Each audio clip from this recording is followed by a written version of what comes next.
Hi, everybody. Comic Book Syndicate here. We're back at Vault of Midnight with John. Hi. We just read Supergirl Being Super with the Vault of Midnight Graphic Novel Club. John, what did you think of the book? I thought it was a very good book, very accessible. I'm a fan of the Supergirl TV show, and there's a lot that resonates with that. If you're familiar with it, you're going to find it very easy to get into Supergirl Being Super. But it's not the same exact story. It is an origin story. And interestingly, it's less of a superhero, why she has her powers kind of story, and more of why she is who she is. And I think that was told very effectively. Mariko Tamaki doing the words for it is how you say it, The right? writing. The writing. The dialogue it's very clear and it's very true to the young characters. And Joëlle Jones's artwork is really, really spectacular. Her use of body language, every character has a distinct way of looking and moving. It's not maybe a 5 out of 5, but it's a solid, I'd give it a 4 out of 5. Yeah, very, very good, worth a read. Okay, great. So what resonated the most with you about this book? I mean, you gave it a 4 out of 5, so obviously something didn't resonate with you. What was that? Can you elaborate on that? Sure.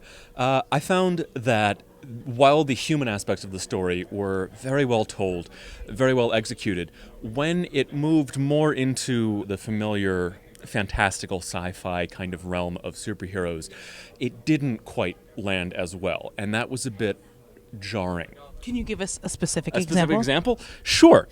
There is a scene fairly early on where there is a sudden earthquake ripping in half the ground, and it's very disaster movie, people falling in, and it's addressed by the characters as if, oh well, that was weird, but I guess it happens. And that I guess that need to just kind of move past the big events and get back to the emotional beats didn't always work for me. Okay. Well, we often talk a lot about what we didn't like or what we did like about books, but we don't ever talk about solutions. I'm interested in how somebody like yourself who is familiar with the character, how would you propose reconciling those fantastic elements within the sort of slice of life nature that Mariko Tamaki is presenting us with Supergirl? Sure. I realize it's an easy thing for me to say and not an easy thing to fix on an industry level.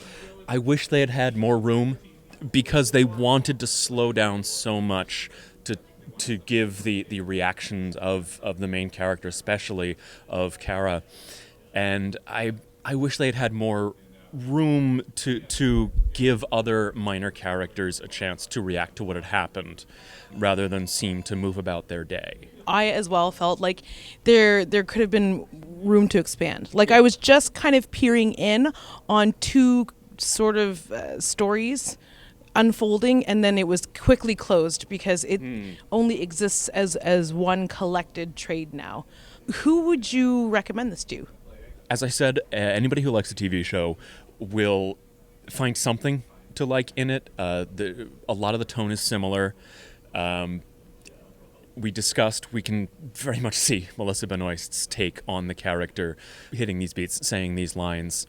I would recommend it to somebody, actually, who thinks that comics can only be about superhero action stories. Because it is very accessible, and it is a superhero story, but at heart, it's telling, for most of it, a different story, a coming-of-age story. And from there, once they're familiar with, kind of how a comic works, then if they respond to that, they can move into the areas that are less mainstream superhero stuff.